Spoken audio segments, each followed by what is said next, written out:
വിശുദ്ധ ലൂക്കോസ് എഴുതിയ സുവിശേഷം 2-ാം അധ്യായം 41 മുതൽ 52 വരെയുള്ള വാക്യങ്ങൾ. യേശുവിന്റെ മാതാപിതാക്കന്മാർ ആണ്ടുതോറും പെസഹാ തിരുനാളിന് ജെറുസലേമിൽ പോയിരുന്നു. അവന് 12 വയസ്സായപ്പോൾ പതിവനുസരിച്ച് അവർ തിരുനാളിന് പോയി. തിരുനാൾ കഴിഞ്ഞ് അവർ മടങ്ങിപ്പോന്നു. എന്നാൽ ബാലനായ യേശു ജെറുസലേമിൽ തങ്ങി. മാതാപിതാക്കന്മാർ അത് അറിഞ്ഞില്ല. അവൻ യാത്രാസംഘത്തിന്റെ കൂടെ കാണും എന്ന് വിചാരിച്ച് അവർ ഒരു ദിവസത്തെ വഴി പിന്നിട്ടു. ബന്ധുക്കളുടെയും പരിചയക്കാരുടെയും ഇടയിൽ അന്വേഷിച്ചിട്ട് കാണായികയാൽ യേശുവിനെ തിരക്കി അവർ ജെറുസലേമിലേക്ക് തിരിച്ചുപോയി. 3 ദിവസങ്ങൾക്ക് ശേഷം അവർ അവനെ ദേവാലയത്തിൽ കണ്ടെത്തി. അവൻ ഉപാധ്യായന്മാരുടെ ഇടയിലിരുന്ന് അവർ പറയുന്നത് കേൾക്കുകയും അവരോട് ചോദ്യങ്ങൾ ചോദിക്കുകയും ചെയ്യുകയായിരുന്നു. കേട്ടവരെല്ലാം അവന്റെ ബുദ്ധിശക്തിയിലും മറുപടികളിലും അത്ഭുതപ്പെട്ടു. അവനെ കണ്ടപ്പോൾ മാതാപിതാക്കൾ വിസ്മയിച്ചു. അവന്റെ അമ്മ അവനോട് പറഞ്ഞു, "മകനെ, നീ ഞങ്ങളോട് ഇങ്ങനെ ചെയ്തതെന്ത്? നിന്റെ പിതാവും ഞാനും ഉത്കണ്ഠയോടെ നിന്നെ അന്വേഷിക്കുകയായിരുന്നു." അവൻ അവരോട് ചോദിച്ചു, "നിങ്ങൾ എന്തിനാണ് എന്നെ അന്വേഷിച്ചത്? ഞാൻ എൻ്റെ പിതാവിൻ്റെ കാര്യങ്ങളിൽ വ്യാപൃതനായിരിക്കേണ്ടതാണെന്ന് നിങ്ങൾ അറിയുന്നില്ലേ?" അവൻ തങ്ങളോട് പറഞ്ഞതെന്തെന്ന് അവർ ഗ്രഹിച്ചില്ല. പിന്നെ അവൻ അവരോടൊപ്പം പുറപ്പെട്ട് നസറേത്തിൽ വന്ന് അവർക്ക് വിധേയനായി ജീവിച്ചു. അവന്റെ അമ്മ ഇക്കാര്യങ്ങളെല്ലാം ഹൃദയത്തിൽ സംഗ്രഹിച്ചു. യേശു ജ്ഞാനത്തിലും പ്രായത്തിലും ദൈവത്തിൻ്റെയും മനുഷ്യരുടെയും പ്രീതിയിലും വളർന്നു വന്നു.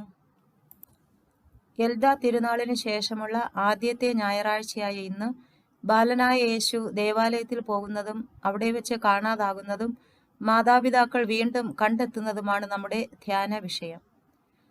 യേശു തങ്ങളോടൊപ്പം ഉണ്ട് എന്ന വിചാരത്തിലാണ് മറിയവും യൗസേപ്പിതാവും യാത്ര തുടങ്ങിയത്.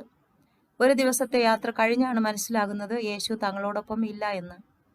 തിരികെ ജെറുസലേമിൽ പോയി അന്വേഷിക്കുമ്പോൾ ദേവാലയത്തിലായിരിക്കുന്ന ബാലനായ യേശുവിനെ അവർ കണ്ടെത്തുന്നു. മറിയത്തിന്റെ വാക്കുകൾ ഇങ്ങനെയാണ്: "നിന്റെ പിതാവും ഞാനും എത്രമാത്രം ഉത്കണ്ഠയോടെ നിന്നെ അന്വേഷിക്കുകയായിരുന്നു." അവിടെ ഉപയോഗിച്ചിരിക്കുന്ന ഉത്കണ്ഠ എന്ന വാക്കിന്റെ യഥാർത്ഥ അർത്ഥം നരകയാതന എന്നാണ്. ധനവാന്റെ ലാസറിന്റെ ഉപമയിൽ ധനവാൻ അനുഭവിക്കുന്ന യാതനയ്ക്ക് തുല്യമായ ഒരു യാതന. മാതാവ് അത്രമാത്രം വേദനയോടെയാണ് യേശു തങ്ങളോടൊപ്പം ഇല്ല എന്ന് തിരിച്ചറിയുന്നത്. യേശുവിനോടൊപ്പമുള്ള ജീവിതമാണ് മറിയത്തിന്റെ ജീവിതം.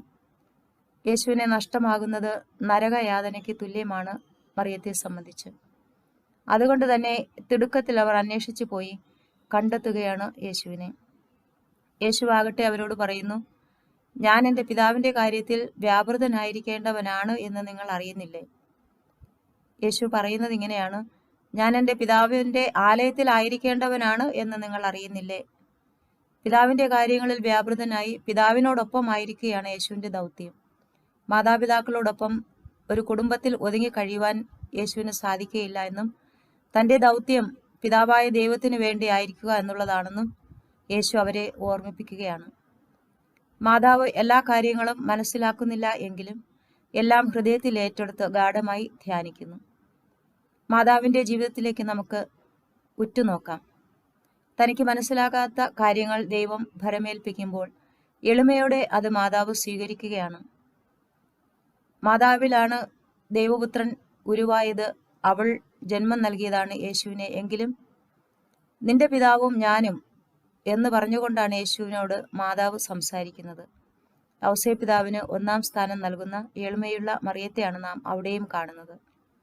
ദൈവം ഭരമേൽപ്പിച്ച തിക്തമായ അനുഭവങ്ങളും മനസ്സിലാക്കാനാവാത്ത ജീവിത യാഥാർത്ഥ്യങ്ങളും ഒക്കെ മറിയം മനസ്സിലാക്കുന്നത് ഗാഢമായി ധ്യാനിച്ചാണ്. ചോദ്യങ്ങളില്ലാതെ ശാന്തമായി സ്വസ്ഥമായി വരുന്ന കാര്യങ്ങളെല്ലാം ഹൃദയത്തിൽ സംഗ്രഹിച്ച് ധ്യാനിക്കുന്ന മാതാവിനെ നമുക്ക് അനുകരിക്കാം. മനസ്സിലാകുന്നതും മനസ്സിലാകാത്തതുമായ കാര്യങ്ങൾ, ദൈവിക രഹസ്യങ്ങളെക്കുറിച്ചുള്ള കാര്യങ്ങൾ ഒക്കെ നമുക്ക് മനസ്സിലാകാത്തപ്പോൾ ഗാഢമായി ധ്യാനിച്ച് അതിൻ്റെയൊക്കെ ശരിയായ അർത്ഥം, ദൈവം ആഗ്രഹിക്കുന്ന അർത്ഥം മനസ്സിലാക്കുവാൻ നമുക്ക് പരിശ്രമിക്കാം.